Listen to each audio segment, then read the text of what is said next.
제4장 당장 이기고 지는 것보다 순종이 중요하다. 나는 히브리서 11장을 늘 사랑했다. 이 장에는 하나님의 명예의 전당이라는 부제를 붙이고 싶다. 이 장은 충성스러운 영웅들의 이야기로 가득해서 노아와 아브라함, 요셉, 모세 같은 유명한 성경 위인들을 나열하면서 시작된다. 그런데 끝 무렵에서 갑자기 분위기가 바뀐다. 승리한 영웅들을 소개하던 기자는 갑자기 그리 잘 풀리지 않은 인생들에게 관심을 돌린다. 히브리서 기자는 하나님께 충성한 결과로 조소와 채찍질, 투옥을 당한 사람들에 관해 이야기한다. 돌에 맞고 톱에 몸이 반토막이 나고 칼에 찔려 죽은 사람들을 소개한다. 평생 찢어지는 가난 속에 살거나 광야를 헤매거나 동굴에서 기거한 사람들을 상기시킨다. 그러다가 마지막에 충격적인 선언을 한다. 이 사람들은 다 믿음으로 말미암아 증거를 받았으나 약속된 것을 받지 못하였으니, 다시 말해 그들의 영적 승리는 이 땅에서가 아니라 천국에서 이루어졌다. 다니엘처럼 이 땅에서 승리한 성도들의 이야기를 읽다 보면 우리도 그들처럼 하면 똑같은 복을 누릴 거라고 속단하기 쉽다. 하지만 그렇게 될 수도 있고 그렇게 되지 않을 수도 있다. 앞서 살폈듯이 모든 성경은 교훈과 바르게 함과 의로 교육하기 위해 주어진 것이다. 그런 의미에서 다니엘은 바벨론에서의 삶에 대한 본보기를 제시하지만 그렇다고 해서 우리도 똑같은 결과를 얻을 것이라고 약속하지는 않는다. 우리는 아브라함과 요셉, 모세, 다니엘처럼 이 땅에서 승리할 수도 있다. 반대로 히브리서 11장 끝 무렵에 나열된 무명의 충성스러운 신자들처럼 핍박과 순교, 무시, 추방을 당할 수도 있다. 최종 결과는 오직 하나님께만 달려있다. 그것은 우리가 어찌할 수 있는 문제가 아니다. 우리의 일은 전투에서 승리하는 것이 아니라 하나님의 전투 계획을 따르는 것이다. 하나님의 계획을 따르다 보면 특별히 잘못한 것도 없는데 그분이 함께 계시지 않는 것처럼 느껴질 때도 있다. 하지만 다니엘처럼 하나님을 경외하고 지혜를 품은 자들에게 그건 전혀 중요한 문제가 아니다. 심지어 하나님의 길이 어리석은 길처럼 보일 때도 여전히 그 길은 옳다. 하나님은 언제나 옳으시다. 우리 눈에 틀려 보일 때조차도 하나님은 옳으시다. 그래서 그분을 하나님이라 부르는 것이다.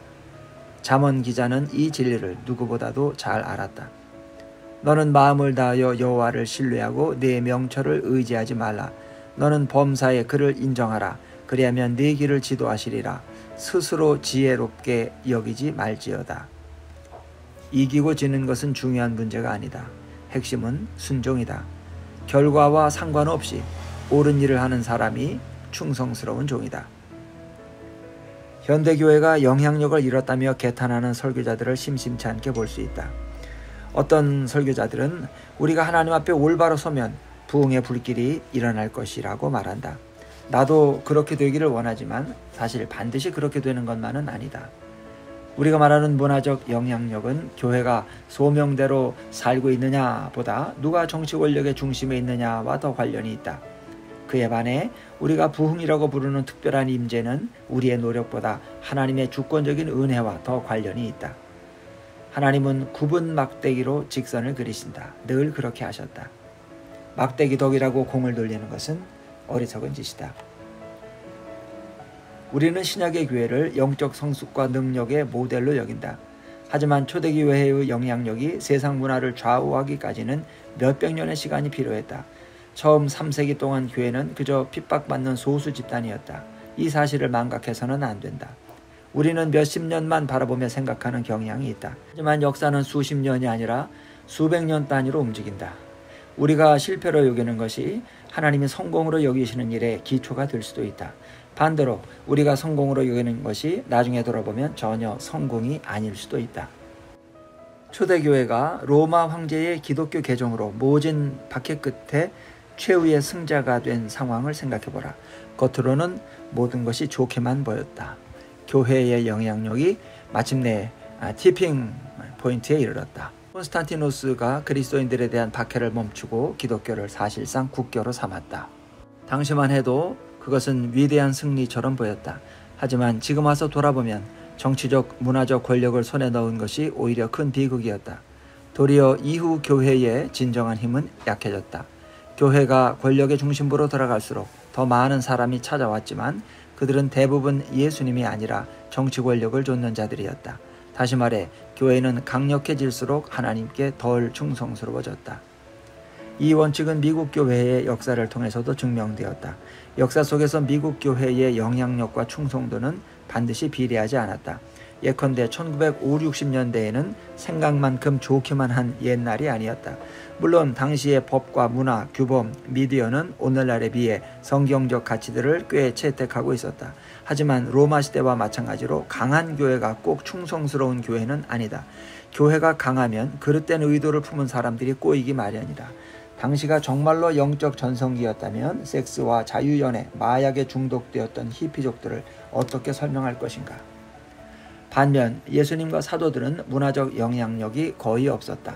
물론 예수님은 구름 같은 군중을 몰고 다니셨다. 하지만 그분이 승천하실 때는 그 많던 무리가 다락방에 120명으로 크게 줄어들었다. 사도들은 또 어떠한가? 한 명만 빼고 모두 순교를 당했다. 문화를 지배한 것과는 거리가 먼 모습이다. 하지만 그들은 누구보다도 충성스러웠다. 세상이 경건한 삶에 반응할 때도 있고 그렇지 않을 때도 있다. 그것은 우리가 통제할 수 없는 부분이다. 이 부분에서도 우리는 다니엘에게 배워야 한다. 다니엘은 감옥에 갇히든 승진이 되든 상관없이 늘 충성스럽게 살았다. 한편 다니엘과 같은 그리스도인 한 명의 잠재적인 영향력을 절대 과소평가해서는 안 된다. 스스로 자신을 미미한 존재라고 보는가? 절대 그렇지 않다. 당신의 역할은 당신이 생각하는 것보다 훨씬 더 중요하다. 의인 10사람만 있었다면 소돔과 고모라는 멸망하지 않았을 것이다. 모세가 하나님께 간청한 덕분에 하나님은 이스라엘에 대한 심판을 보류하셨다. 신자 한 사람 덕분에 온 가족이 구원받을 수 있다. 우리 하나님은 악인의 죽음을 결코 기뻐하시지 않는다. 하나님은 언제나 악인이 악한 길에서 돌아서기를 바라시는 분이다. 그래서 하나님은 언제나 그분의 심판을 경고할 사람을 찾으신다. 그 사람이 당신이나 내가 되지 말라는 법이 있는가? 마지막으로 당신이 비추는 빛의 힘을 과소평가하지 말라. 세상에 영향을 미치기에는 자신의 빛이 너무 어둡다고 생각하는가? 절대 그렇지 않다.